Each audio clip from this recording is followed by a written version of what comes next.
have the honor of introducing our keynote speaker. And you know, I'm very excited about this because when you're a kid, the people who are celebrities in your world are the people who are on TV.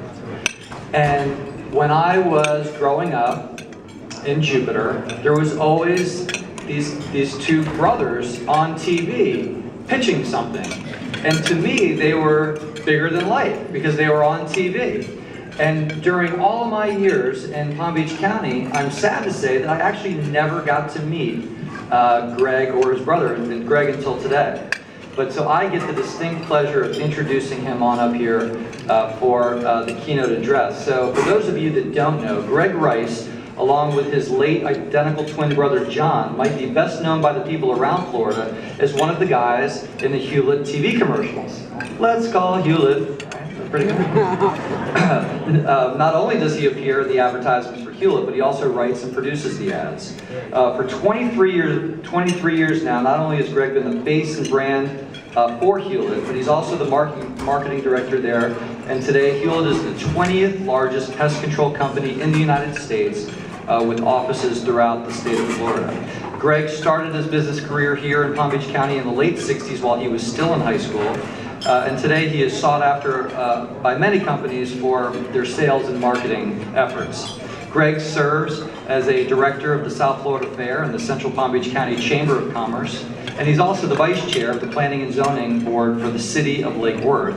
And he's very active in numerous civic and charities, children's charities.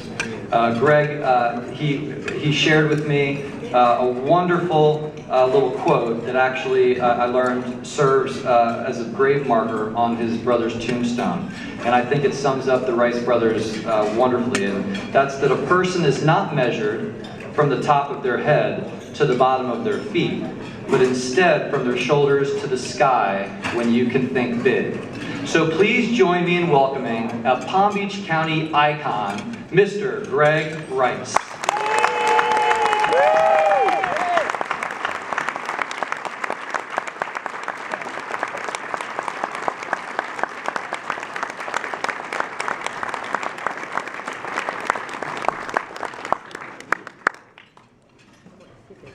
I don't think I'll stand back here. Let me come around here. Well, good afternoon. What a crowd. Scott, you know how to pack the house, don't you? I'd like to start off by asking Richard, Richard, do you do this same kind of pomp and circumstance, the ceremonial part? You have the pipe and drum corps and the Sheriff's Color Guard, Honor Guard that start off all these events, or is this just something, especially the guys with the snappy hats and the skirts? Did you do that for Scott because he's vice mayor of Lake Worth, or was this something we always do? Anyhow, it's great to be here with you today and to be a part of having to watch, get the opportunity to watch Scott, our vice mayor in Lake Worth, being sworn in as your new president and your board to follow. Now, as was mentioned in the introduction, John and I did grow up right here in Palm Beach County. What little bit of growing up we did do was right here in Palm Beach County. And today, though, the funny thing is, as I travel around the country, I'm oftentimes interviewed by the paper, you know, local TV stations or whatever. And for some reason or another, it seems like people that watch television don't always pay attention to television, because a lot of people think that I'm from Texas. Now, I don't know how they can make that kind of an error from watching television, because I'm sure there has to be a minimum height requirement just to live in Texas. And I certainly wouldn't measure up to that. But believe it or not, when I tell them, though, that I live in South Florida, they're oftentimes surprised because they say, Florida? God, doesn't it rain down there a lot? Isn't there a lot of bugs? I say, yes, thank you, Lord. But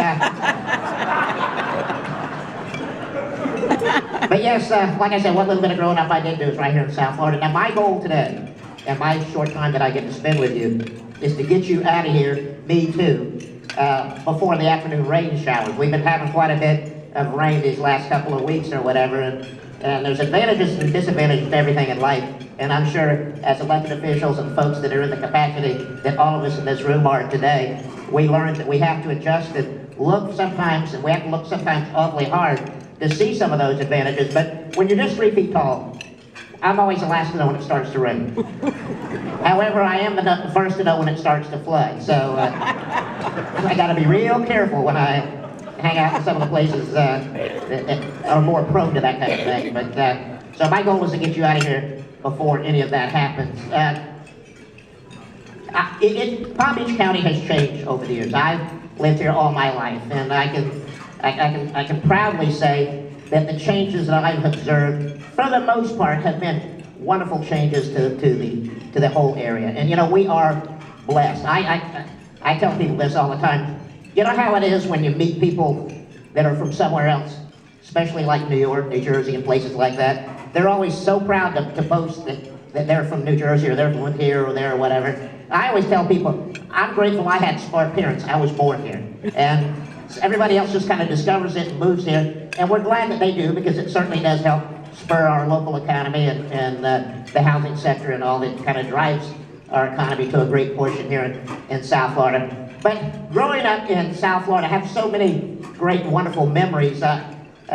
When we were in junior high, I think it was, when they were putting Okeechobee Road across Clear Lake, you know, to going into downtown West Palm. It used to go the old Okeechobee, you had to wind through the industrial part of town. They were putting that road across, and of course it was, you know, probably I don't know, was that a county road? Bob Weissman, you could probably tell me. Is Okeechobee County, or is that state, or whatever that is? Anyhow, it seemed to take forever to build. It must have been a time and material kind of job. But we used to ride our bicycles out there and swim in Clear Lake, that little bridge that kind of connects the two little portions of that lake together. We dive off that bridge and you know, swim in the lake and all. But you got so many of those kind of memories. Also, even though I live today in Lake Worth, and my grandparents moved to Lake Worth, both sets of grandparents moved to Lake Worth in the late 20s and early 30s. And I kind of grew up down in that area. Our parents lived out west of town, what at that time was considered west of town. They're at Belvedere, just east of Jog. I still own part of that family property that was our dad bought back during the war. And in the summertime, to tell you how things have changed here in Palm Beach County in my lifetime. In the summertime, we would play as kids out on the canal bank. There is a drainage canal, you know, the South Florida Water Management District or whatever, drainage canal out in front of, between our property and Belvedere Road. And there was big Australian pines that were growing up and down that canal bank. And so out there, under that shade of those big Australian pines, even in the summertime, it was probably 10 or 15 degrees cooler than it was if you were standing out in the sun. And so we'd be out there playing on the canal bank, have our little rowboats rowing up and down in the canal. And when we would hear a car coming from east going west on Belvedere Road, this is just east of Jog now, is what I'm telling you where it was at. We would actually stop as kids in the summertime when that happened and watch the car go by. Now, it wasn't that we'd never seen a car before, but we hardly ever saw any cars going west of where we lived at that time, because there wasn't much out that way. We'd stop, watch that car go by and say, where the hell are they going? There's nothing out there. But to go there today, you know, everything has changed. The county has certainly grown up. And now, of course, living in Palm Beach County, we have become somewhat of a poster child for the rest of the nation for a lot of very unique and unusual things. As we all know, in the late 90s, the election that brought us all the attention and what have you. Another thing, as was mentioned, when I got my start when I was in high school, actually, I learned my first sales experience back when I was selling band candy door to door. In the downtown West Palm, Northwood area, you know, where the houses were fairly close together. Now, today it's a whole different world. But back then, people actually answered their front door when somebody came and knocked on their door or rang the doorbell. Today, because if you watch those shows like Cops or America's Most Wanted, it seems like a lot of those kind of shows are filmed down here. We don't have that same trust factor anymore that we used to back in those days. But imagine me and my brother, of course, when he was doing this with me, coming up to somebody's front door and cannot reach the doorbell, so I'm knocking on the door, trying to get the attention of the people that lived in the house at the time, so they could come out and I could make my sales pitch. And they would always happen all the time. Out by now, I'm also built below peephole level.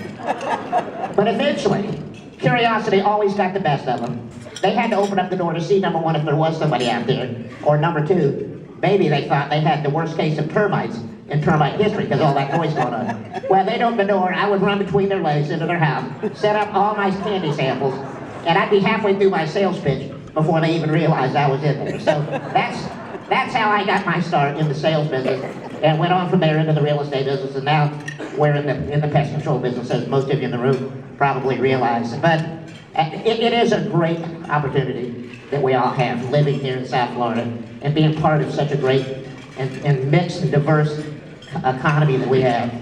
And I think the League of Cities is probably evident of some of the progresses that we've enjoyed over these years to work together. Because we all are kind of a hodgepodge of big cities and small cities and towns and what have you, but we can all still work together for the common good of the area. And we can all still, at the same time, expound on the positives and the pluses that our little communities or our big cities have to attract homeowners and businesses to our area. I remember a long time ago when John and I, and this message was given to me by our mom, who was born, raised, and died, never left the state of Florida, grew up in this area. And one day John and I were with her shopping at the old Sears and Roebuck store on Dixie Highway, for those old timers in the room that remember that. There's a freestanding building there. And we were there, with her shopping, and as guys, we got kind of bored with the shopping thing, so we kind of wandered off or whatever. And, well, I wasn't quite sure where she was at. Well, anyhow, our mom always kept a watchful eye on us, like all moms did back then. And there were some kids that kind of came up to us, and they were laughing, making fun, kind of thing or whatever. And she watched that go on. And she didn't come up and try to intervene, didn't try to get between us and the kids or whatever. She kind of watched it and let it run its course. But on the way home that afternoon, we're riding in the car, back before seatbelt laws and no air conditioning, the windows rolled down. And she looked over at us and she said, I saw what happened to you guys back there at the store. And I saw those kids, kind of making fun of you and all. And she says, and I know that you're different. She says, and you're always going to be different.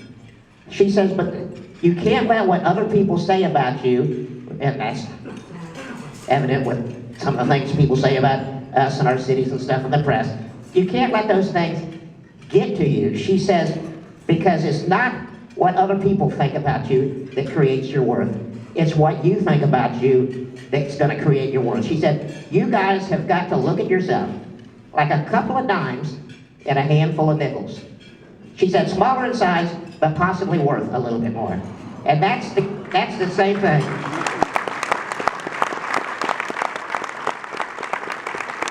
And that's the same philosophy as all of us as big or small cities have to take that same spirit and outlook on our everyday adventures and apply that to our little cities or our big cities or whatever. And unfortunately, John, who moved to Lake Worth back in the early 90s, he started going to all the meetings, the commission meetings, and all the other meetings that we have. I think the only group of people that have more meetings than Lake Worth is alcoholics. Other than that, and buddy, we can have some all-nighters too. But John was in all of them. Now, our commission meetings in Lake Worth are on Tuesday night. I have a standing meeting every Wednesday morning at 7 o'clock.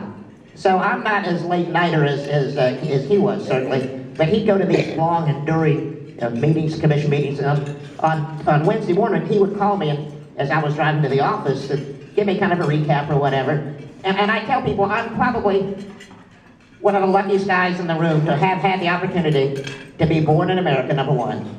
To be raised by a set of parents that knew that John and I were going to have a problem. We were going to be different, and that could create problems for us they didn't know. And to also to be blessed for the first 53 years of my life to have an identical twin brother that was a mere reflection of who I am and who I was, to be able to bounce ideas off and pick me up when I needed to be picked up and reel me in when I needed to be reeled in. I had that for the first 53 years of my life. But I think that the only regret that I really have in my life is that John wanted to run for mayor of Lake Worth. And I said, are you nuts?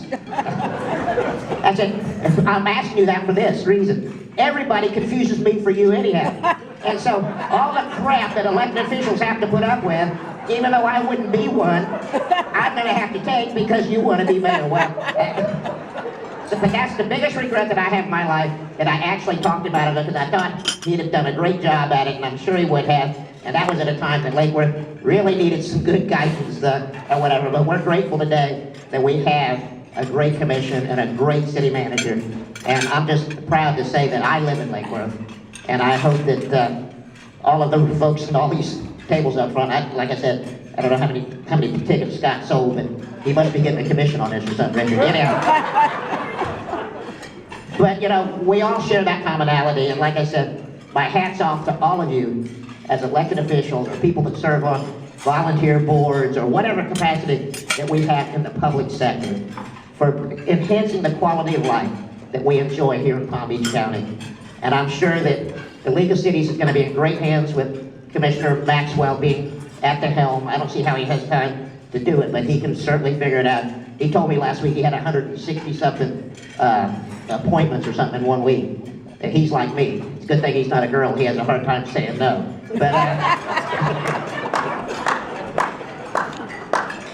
But Richard, I want to thank you for giving me the opportunity to speak ahead of Scott. And Scott, good luck to you. And thank all of you, and let's keep Palm Beach County moving forward. Thank you.